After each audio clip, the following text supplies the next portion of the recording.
المفروض من كمان 10 دقايق بالظبط اكون نزلت من البيت، بس حبيت اصور فيديو بما اني بقالي فتره مش بنزل اي حاجه، فقلت افتح الكاميرا واصور فيديو. النهارده يكون فلوج هشارك معاكم جزء من يومي. مش عارفه بصراحه اعمل ايه، مش مخططه لاي حاجه، بس دلوقتي هحط معاكم ميك اب. مش بالعاده ان انا بحط ميك اب، بس عشان تصوير وكده فهحط حاجات خفيفه وهتكلم معاكم شويه. بس دي عشان بس تلم شعري.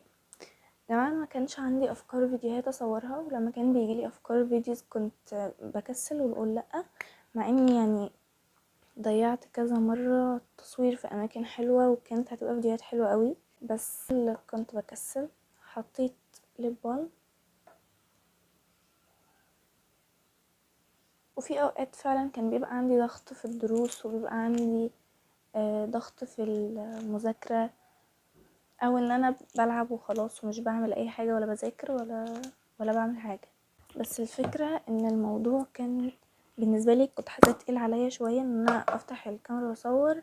انا متأخرة جدا، المفروض انجز، بس محتاجة ان انا اتكلم معاكم. محتاجة، انا ما صورتش من زمان مع اني شخص بيحب التصوير جدا. اي لحظة في حياتي بجد بحب اصورها واشاركها مع الناس، فعشان كده اصلا ده السبب اللي خلاني اعمل القناة دي، عشان اشارك معاكم كل حاجة. بس للأسف بكسل.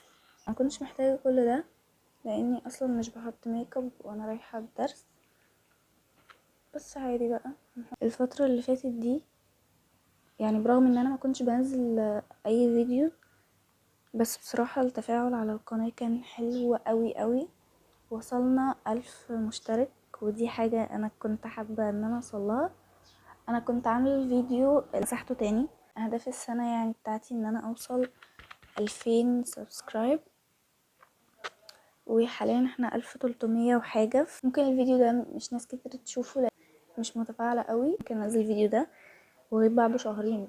انا حطيت بيبي كريم، وهو اصلا مش بيبان، بس هثبته باللون ده، باودر ابيض لونه بيج كده، بايدي عادي مش لازم فرشة. كده كده ما حطيتش كتير لاني اصلا مش بحب ان انا احط ميك اب وانا رايحة الدروس. فعايزة اقول لكم بجد شكرا على 1000 مشترك. ثواني، انا نسيت احط سان سكرين. عادي مش مشكلة، مش بس حاجة خفيفة قوي. حط ماسكارا حاجة خفيفة قوي، بكسل اشيلها. بس كده. ممكن نحط برضو بلاشر كريمي، بس حاجة خفيفة قوي، او بس سيمبل كده وخفيف عشان الدروس. يلا بينا بقى ننزل. المفروض دلوقتي ان انا هعمل شعري، هلبس الكوتشي وهاخد الشنطة وهنزل على طول اصور لكم ايه بره، لان مفيش حاجة تتصور بصراحة. لسه راجعه البيت دلوقتي، فهشيل الميك اب اللي انا كنت حاطاه الصبح. هو مش باين اي حاجه، ما ينفعش ان هو يفضل موجود على وشي من الصبح وكده، مع انه حاجات خفيفه قوي، بس انا هشيله دلوقتي.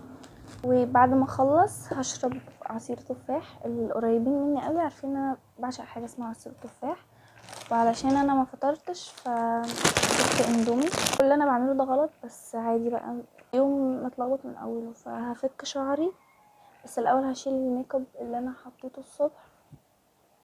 حاليا مش عندي ميك اب ريموفر، فبشيله بموسترايزر عادي جدا، بيشيل اي حاجه على البشره.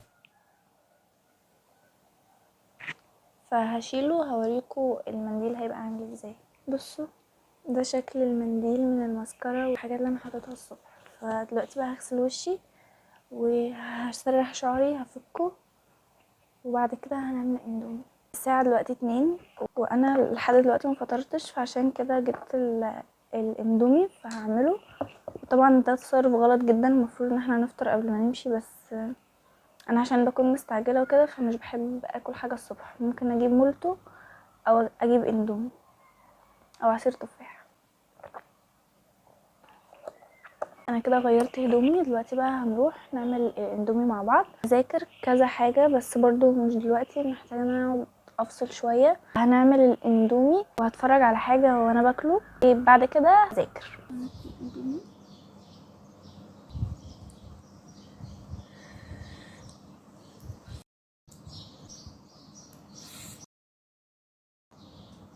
بنقعد بقى نتكلم شويه مع بعض.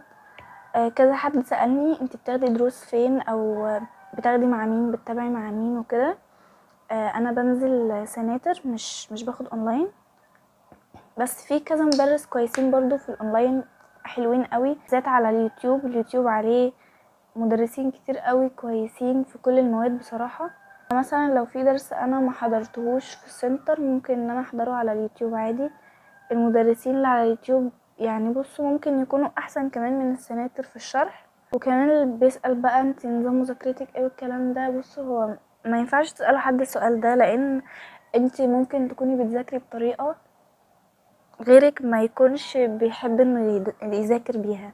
يعني مثلا انت بتفهمي طريقة معينة، زي مثلا انك بتفهمي من مدرس غيرك ممكن ما يكونش بيفهم منه، بيقول ده وحش مع انك حباه جدا. فالاحسن انت ما تساليش حد عن نظام مذاكرته، ممكن انت ما ترتاحيش فيها. انت افضلي دوري وحاولي مع نفسك بكذا طريقه ان انت تذاكري بيها، وتشوفي ايه الطريقه اللي انت هترتاحي فيها اكتر عشان تعرفي تذاكري كويس. بس ما تاخديش نصايح من حد او ما تاخديش طريقة مذاكرة حد، لان ممكن ما تنفعش معاك. الفترة اللي فاتت بشرتي كان ظهر فيها حبوب، كنت في المصيف، الجو هناك دلوقتي برد قوي، بس انا لما كنت هناك كان في ناموس كتير قوي فعمل لي حبوب في بشرتي.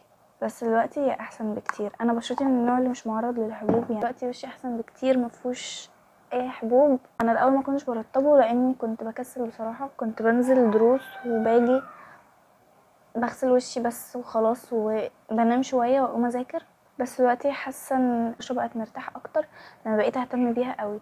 الواحد بيبقى بجد محتار انه يذاكر اللي هو اخده النهارده ولا اللي هو هياخده بكره ولا يعمل ايه بالظبط. اكلمكم عن مواد معينه عاوزه اقول لكم كنت بذاكرها ازاي ودلوقتي بذاكرها ازاي بالطريقه دي النوت اللي انا بكتب فيها عموما. هو طبعا محدش هيفهم من خطي حاجه وبيبقى الخط بشع جدا، ده فرنساوي. هو برضو الانجليزي برضو كنت بعمله زي ده كده، وفي الاخر مش بفهم حاجه من اللي انا كتبته بس بكون حفظت، بفضل اكتب الكلام كتير. كان للفرنساوي. الانجليزي بقى كنت بعمل 3 سطور 3 خطوط كده وبكتب الكلمه اكتر من مره، يعني او مثلا 3 خطوط كده فبيبقى في 4 تقسيمات. اول مره بكتبها من الكتاب، وتاني مرة بكتبها من دماغي، لو اتلخبطت بشوفها تاني فبكتبها، تالت مرة بتكون صح، ورابع مرة خلاص انا كده حفظتها. بس الطريقة دي كانت بتاخد مني وقت كتير قوي فبطلتها. دي كنت عملتها يعني كذا مرة. انا عاوزة اوريكم بس بقية النوت. بصوا كل ده حفظ انجليزي بس. الطريقه الجديده بقى اللي انا بقيت اعملها في الانجليزي بالذات، لاني مش بحب ان انا اكتب كتير. انا بمسك الكتاب الاول، بحدد الكلمات اللي انا اصلا كنت حافظاها قبل كده او كنت عارفاها في حياتي عموما. الكلمات دي انا بكون اوريدي حافظاها فبخليها على جنب. اختار بقى الكلمات، يعني حب مثلا مع بعض هحفظهم مع بعض بس مش بيكونوا بالترتيب، بيكونوا مثلا كلمتين فوق، كلمتين في النص، كلمتين في الاخر. بحفظ مكان الكلمه الاول، بحفظ مكان الكلمه، وبعد كده بحفظ الكلمه نفسها وبسمع النطق بتاعها علشان يكون صح ومظبوط. اكررها، يعني بكرر العربي والانجليزي كده. انا كده خلاص يعني بعد ما بحفظهم بس بقراءه حافظه مكانهم في الكتاب. مثلا في كلمتين، كلمه في الاول وكلمه في الاخر، انا فاكره ان الكلمه دي في الاول وعارفه تحتها ايه، هي دماغي بتجيبها معرفش ازاي. بس لو انا مش حافظه الكلمه قوي او مش فاكره المعنى بتاعها بالعربي ببقى فاكره مكانها فبعرف اقوله. وبالنسبه لي الطريقه دي ريحتني جدا. ممكن ما تنفعش مع ناس كتير، ممكن مش كله هيفهمها، بس انا بحفظ مكان الكلمات وبحفظها بالعربي وبكتبها برضو بكتبها. يعني بحفظ الكلمه بالانجليزي ممكن انسى المعنى بالعربي، بس لو اتقالت لي بالعربي بفتكر المكان بتاعها فبعرف اكتبها بالانجليزي واقولها عادي. الطريقه دي وفرت عليا كتير وبحس ان انا بحفظ بيها بسرعه، وكمان الكلمات بتثبت لاني براجعها قبل الدرس مع صحابي، بنبقى ماشيين في الطريق كده بنفضل نراجع. كمان بتيجي في الاسئله، فاللي هو الكلمه المستر بيعرف مثلا الكلمه دي احنا خدناها في التسميع فبيقول لنا معناها اصلا بالعربي، بيقول لنا دي معناها ايه فنفتكر المعنى. فالانجليزي بالنسبه لي عادي مفيهوش اي حاجه. فانا مش عاوزه اتكلم كتير في الفيديو ده عن ازاي بذاكر وكده لان انتوا مش هتفهموا مني حاجه، فعشان كده قلت لكم محدش يسال حد عشان اللخبطه، فكل واحد يذاكر بالطريقه اللي تريحه. تمام. دلوقتي بقى المفروض ان انا هكتب الواجب، هشوف عندي حل ايه، والمفروض ان انا هحفظ. بس انا هحفظ الانجليزي بكره لانه عندي بعد بكره وانا اخدته النهارده، فمش عاوزه احفظ كله على طول. عندي حل بيولوجي وجيولوجيا، وعندي حفظ كيمياء، فهخلصهم وهرجع لكم.